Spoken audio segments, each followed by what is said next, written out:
What an absolutely embarrassing display that was by Aston Villa. Hello there and welcome to What the Football, back again with his second video of the night. Hi there. And first of all, what a brilliant week of football it's been. Prime have Amazon have really come up trumps with the coverage of the Premier League this week. I don't really care about Amazon or Jeff Bezos or any of that kind of crap. But I am here to talk about another kind of crap, which is Steven Gerrard. If the last few months have been the final nail in the coffin and all that kind of stuff, then tonight surely is the coffin being lowered down into the ground and dirt being thrown on by Steven Gerrard's relatives, because tonight was an absolute shit show of a performance by the Midlands club. But before I carry on, like the video, subscribe to the channel. Much love. Right, they've just lost 3-0. Villa have just lost 3-0 away at Fulham, a team who everybody thought would get relegated. And if this carries on, if Aston Villa carry on with Steven Gerrard as manager, Aston Villa will get relegated. There's actually no two ways about it, because there's no hunger, fight, commitment from the Aston Villa players under this manager. And yes, it's the same group of players which got Dean Smith sacked. But Steven Gerrard obviously isn't a good enough manager or man manager to take this club to the next level, the level that their owners think that they can aim towards. And Aston Villa are a big football club. They're probably not as big as Manchester United, Man City, Chelsea and all these kind of clubs. But Aston Villa are a club that should be fighting where West Ham are, where Wolves have been for the last few years, where Leicester have been. And yes, those clubs are struggling, but those clubs have reached heavy heights in the last couple of seasons, finishing 5th, 6th, 7th, basically qualifying for Europe. Steven Gerrard cannot take this club to that level. Can anybody take this club to that level? I don't know, but unfortunately the buck does stop at the manager. And I'm going to just put it out there right now. I generally don't think Steven Gerrard was good enough to take the job in the first place. Controversial opinion, I don't think he was. Because let's face it, managers have managed Scottish clubs before, and done a pretty bang average job. You look at someone like a Neil Lennon, for example. I think he was at Bolton Wanderers, wasn't he? And now he's managing a club in Cyprus, is Ammonia. And they just, like, you've won the league with Rangers. Well done. Literally well done. You've won the league with Rangers. That is literally your level of expectations. Steven Gerrard should have stayed at Rangers for another year or two just to see out his contract and maybe build some sort of legacy. Because just by winning the league for one season doesn't mean that you're ready to make the step up into the Premier League, particularly a job like Aston Villa, who, like I said before, are a big football club.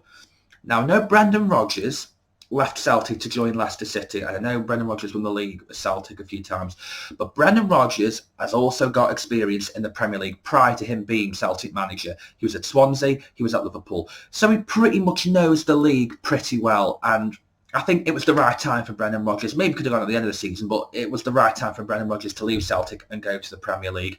Steven Gerrard needed the end of this season for me to make the step up. Let's not forget that this is a manager who has been tipped to replace Jurgen Klopp as a manager at Liverpool, which in a way is a little bit of a sign of disrespect as well, because Steven Gerrard, that basically means Steven Gerrard, no matter which club he's at, will leave that club in order for him to take the Liverpool job.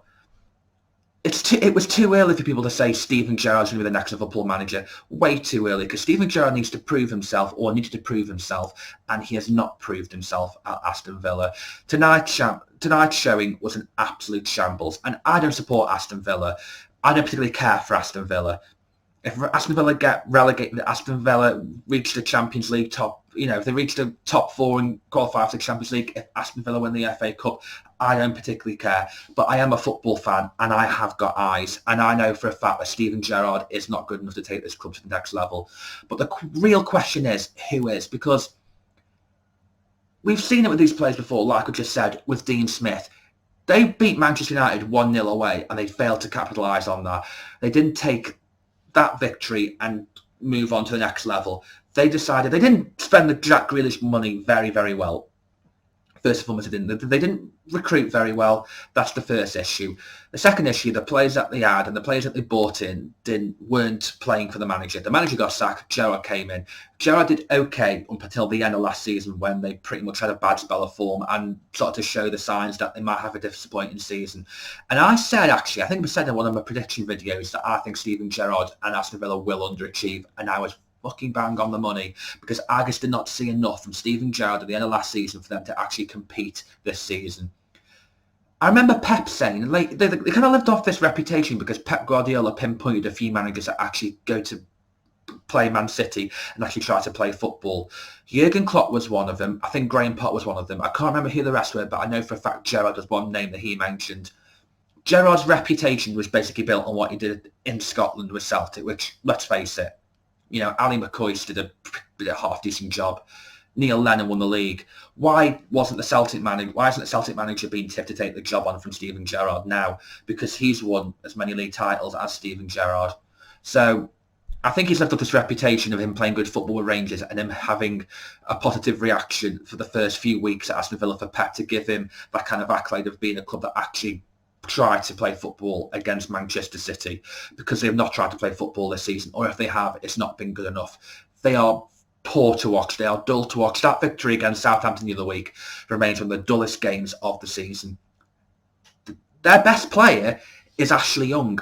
Ashley Young is Aston Villa's best player. He's the only player showing a little bit of hunger, drive and commitment. The guy literally has to walk into the training ground with a Zimmer frame. He is 37 years of age. He has not played for England in like 4 or 5 years, and he is actually the only player that actually looks like he's committed to the football club. That is utterly embarrassing. And by the way, I'm not discrediting Ashley Young. Ashley Young is a fantastic professional. But for Ashley Young, a 37-year-old, to show up younger players by 10 years, that he is Leon Bailey, Buendia, these players that have been signed for big money on big wages, they have been absolutely abysmal. Philip Coutinho, who joined Aston Villa because of Steven Gerrard, looks a shadow of the player that he was at Liverpool. He does not look the same player. Yes, he was pretty good at the end of last season, but that was last season. This is this season, and Coutinho is a much different player. So the question is, who is going to replace Steven Gerrard as manager? I mean, that is a question for Villa fans. Villa fans, who do you want as manager if Steven Gerrard was to leave? It looks inevitable, doesn't it? But Wolves are after a manager now. Let's not forget that. So there are two clubs in very similar situations with probably similar amounts of money to spend, with similar ambitions, drive, hunger, owners who want the club to compete for the big European places. They both want a manager. It's like the nuclear arms race. Like, who's going to get to where first? It's like the space race. Who's going to get to where first? Wolves have got the upper hand because they've been looking longer and they've got a short list. But a lot of managers have rejected the chance to manage Wolves. Will they reject the chance to manage Aston Villa? Aston Villa are a big club. Probably a bit bigger than Wolves. They've won a European Cup. But do managers want to take that role on? Yes, they got the ambition. I mean, I've heard Poch is after it, or Poch wants the job because he feels like he can take that club to the next level. To go from Mbappe, to go from Neymar, to go from Icardi, to go from Di Maria, to go from Messi to Tyrone Mings, Danny Ings, all these players, like, it's a massive step down. When you look at it, it genuinely is. Villa are a big club, as previously mentioned, but they are in a situation where they need somebody, a safe pair of hands just for the time being, just to kind of build them back up again, give them a little bit of confidence, and then move on to the next level. Not a manager who is a bit of a maverick manager, a bit of a maverick kind of signing. That's the last thing they need. Villa needs somebody with hard work, drive, commitment to actually take the job on. Someone who has a bit of experience, but no one in the Premier League, but somebody who's modest as well. A solid mid-table manager, that is what Aston Villa need. But Villa fans, what do you think that you need? Let me know in the comments below. Thank you so much for watching this little video. If you liked the video, just simply like the video. And please subscribe to the channel.